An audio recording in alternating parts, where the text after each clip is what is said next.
Bismillah, alhamdulillah, wassalatu wassalamu ala rasulillahi wa ala alihi wa sahbihi ajma'een.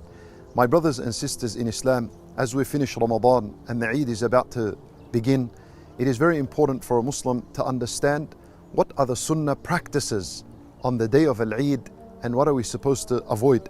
First and foremost, what is Al-Eid? And Nabi sallallahu alayhi wa sallam, when he undertook Al-Hijrah from Mecca to Al-Madinah, when he finally arrived to Al-Madinah, he found the people of Al-Madinah celebrating 2 days, the day of Al-Nayruz wal-Mihrajan. So he asked the people of Al-Madinah, what are you celebrating? They said, we are celebrating 2 days that we used to celebrate in the days of Al-Jahiliyyah. Before Islam arrived, we used to celebrate them. So the Messenger sallallahu alayhi wa sallam said, إِنَّ اللَّهَ أَبْدَلَكُمْ بِهِمَا خَيْرًا مِّنْهُمَا يَوْمُ الْفِطْرِ وَيَوْمُ الْأَضْحَى. He said to them that Allah Azza wa Jal has replaced these 2 days with much better days. That is Eid al-Fitr and Eid al-Adha. And we learn from this hadith that it is haram to celebrate any religious day except Eid al-Fitr and Eid al-Adha. And Nabi sallallahu alayhi wa sallam in this hadith rejected and condemned every celebration except Eid al-Fitr wa Eid al-Adha. So my brothers and sisters in Islam, on this day of Al-Eid, there are certain etiquette and there are sunan that are supposed to be implemented. The first of them, Takbeer. Allah subhanahu wa ta'ala, He says in the Quran, وَلِتُكَبِّرُوا اللَّهَ عَلَى مَا هَدَاكُمْ وَلَعَلَّكُمْ تَشْكُرُونَ. Allah Azza wa Jal commanded us that we declare His greatness because of that which He guided us to. And how do we declare Allah Azza wa Jal's takbeer? How do we declare His greatness? Ibn Mas'ud radiyallahu anhu, in one of the narrations, he mentioned to say, Allahu Akbar, Allahu Akbar, Allahu Akbar, La ilaha illallah, Wallahu Akbar, Allahu Akbar, Walillahi alhamd. We are declaring Allah's greatness because of His guidance for us. You see, in Ramadan, we worshipped Allah Azza wa Jal. We fasted the days, we prayed the nights, we read Quran, we made dhikr, we made dua. All of these good deeds, who guided us to them? Allah Azza wa Jal. So the way we thank Him is by making takbeer. What takbeer begins on the last day of Ramadan when the sun sets, and it continues all the way until the beginning of Salat al-Eid. And the sunnah is to recite the takbeer, not to listen to it. There are some people that will play a clip on YouTube or tune into a radio station or a TV station and listen to the takbeer. This is not right. This is not the sunnah. It's not like the Quran. When we listen to the Quran, that is a sunnah. You earn reward for it. But at takbeer, the sunnah is for you to recite it, for you to say it, Allahu Akbar, Allahu Akbar, all the way until the end of it. So do this and practice it in the house, with the children, with the family, as you're going to Salat al-Eid, on the road, on the way. All of this time is a sunnah to recite this takbeer. The second sunnah is for men to wear the best of clothing and to apply perfume. This is a sunnah, and this is something that was a cultural practice in the time of Rasulullah sallallahu alayhi wasallam, and the Messenger sallallahu alayhi wasallam never condemned it, nor did he reject it. So it was known that it is a sunnah to wear the best of clothing and to apply perfume. Also, the third sunnah is al-ghusl, to have a shower before leaving to Salat al-Eid. And this was narrated by Ibn Umar radiyallahu anhu. He used to take a bath before he used to go to Salat al-Eid. The fourth sunnah is to eat something before going to Salat al-Eid, and more specifically to eat a date and to eat them in an odd number. As Anas radiyallahu anhu narrated, that the Messenger sallallahu alayhi wasallam would eat an odd number of dates. And this is so that you break your fast on the day of Eid, because it is haram to fast the day of Eid, subhanallah. And when you eat this date, reflect on this, that just yesterday we were fasting and for 30 days in a row, and today it is haram to fast. We are eating. Why? Because yesterday Allah Azza wa Jal told us fast. He commanded us. And today Allah commands us to break our fast. And this is how our life is. Whatever Allah Azza wa Jal tells us to do, we rush to do it. And whatever He forbid us from doing, we avoid it. And this is our life. Allahu Akbar. Obedience of Allah subhanahu wa ta'ala. Now, the fifth sunnah of Al-Eid is that the Eid prayer is prayed outdoors. So find a place that is praying, or find where the Muslims are praying outdoors and join them in the salat outdoors. Unless there's a necessity to pray indoors, bad weather or it's raining, then it is fine and permissible to pray indoors.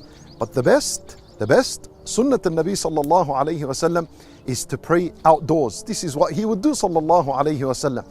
Even though he lived in Al-Madinah, the Prophet's masjid, when the Eid day would come, he would walk out in the open and he would put a stick into the earth, and that's where he would pray behind this stick as a sutra for him. Now, and this, there is wisdom in ulama rahimahumullah say, so that the unity of the Muslims could be on display and that everyone sees each other on the day of Eid. They listen to one imam, they pray behind one imam. Well, subhanallah, this is what al-Islam is. It's about the unity and the Muslims being together. The sixth matter here that we have is that it is also a sunnah for women to attend Salat al-Eid and Khutbat al-Eid. It is a sunnah for the young woman, for the virgin, for the married woman, for the menstruating woman. All forms of women are to attend. When Nabi sallallahu alayhi wasallam, he said concerning the menstruating woman, he said, يَعْتَزِلْنَا الصَّلَاةِ وَيَشْهَدْنَا الْخَيْرِ, that they just sit and they avoid praying because it is haram to pray. يَشْهَدْنَا الْخَيْرِ, and they witness the good, they see the good that is happening, they listen to the khutbah and so on. The seventh matter here that we have is the sunnah is to walk to Salat al-Eid and to walk back home. Sunnah is to walk. Now, if that's able, if you're able to do this in your case. As for people that live far away from where Salat al-Eid is going to be established, then there is no problem in driving there. But the sunnah is to walk to Al-Eid and to walk back home. And this is what Ibn Umar radiallahu anhu narrated that the Messenger sallallahu alayhi wasallam used to do. And another sunnah, and this is the eighth sunnah, is that you go to Salat al-Eid with one way and you come back home another way. Subhanallah.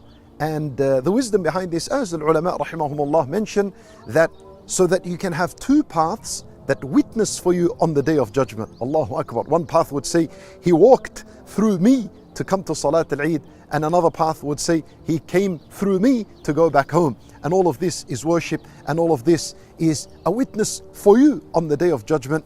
And all this walking was in obedience to Allah subhanahu wa ta'ala. The ninth matter is to congratulate one another on the day of Al-Eid, to congratulate one another by saying تَقَبَّلَ اللَّهُ مِنَّا وَمِنْكُمْ.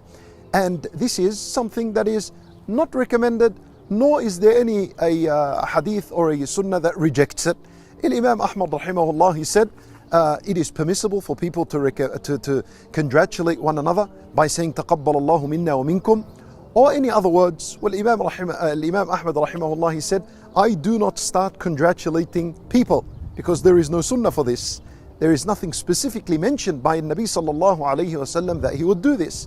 However, if a person was to congratulate me on the day of Eid, then I would respond to him. And so congratulate each other on the day of Al-Eid by saying تَقَبَّلَ اللَّهُ مِنَّا وَمِنْكُمْ, or Eid Mubarak, or any other words that carry this meaning of congratulating. My brothers and sisters in Islam, and this is to be done, congratulating each other after Salat al-Eid. That's the best time for it. And then attend Salat al-Eid, pray Salat al-Eid, listen to al-khutbah.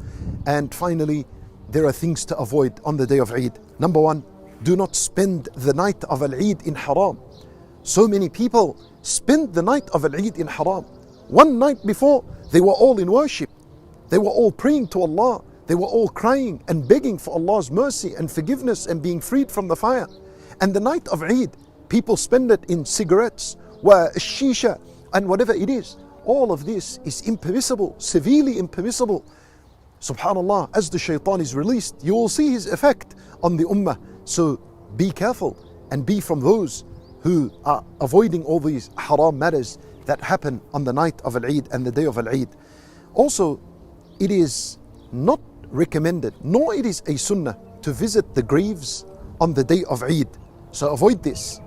Avoid visiting, specifically visiting the graves on the day of Eid is impermissible, because the day of Eid is a day of celebration and rejoice and joy and happiness, not a day of sadness. The other thing is, avoid on the day of Eid mixing between the genders. Avoid this, and shaking hands with non-maharim women.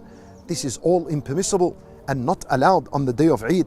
Also, avoid the over decorating. Subhanallah, people today have made the celebration of Eid like that people celebrating Christmas and Easter and other matters, to the point where some Muslims, may Allah Azza wa Jal guide us and them, have made a Eid tree, just like the Christmas tree.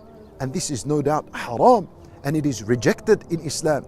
We tell these people with all kindness and compassion and wisdom, please avoid these matters and close them and turn and remove them from your business for the sake of Allah Azza wa Jal.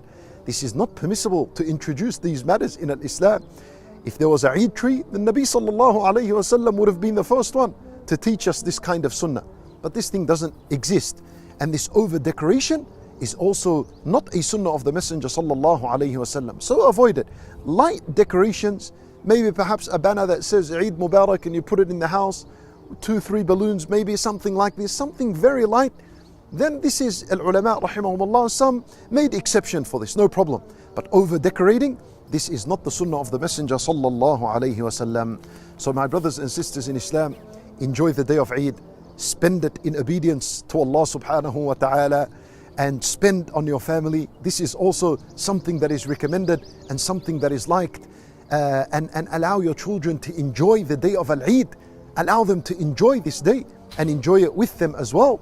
And Al-Eid goes on for one day as opposed to Eid al-Adha that goes on for the 3 days. We ask Allah subhanahu wa ta'ala to accept from us all.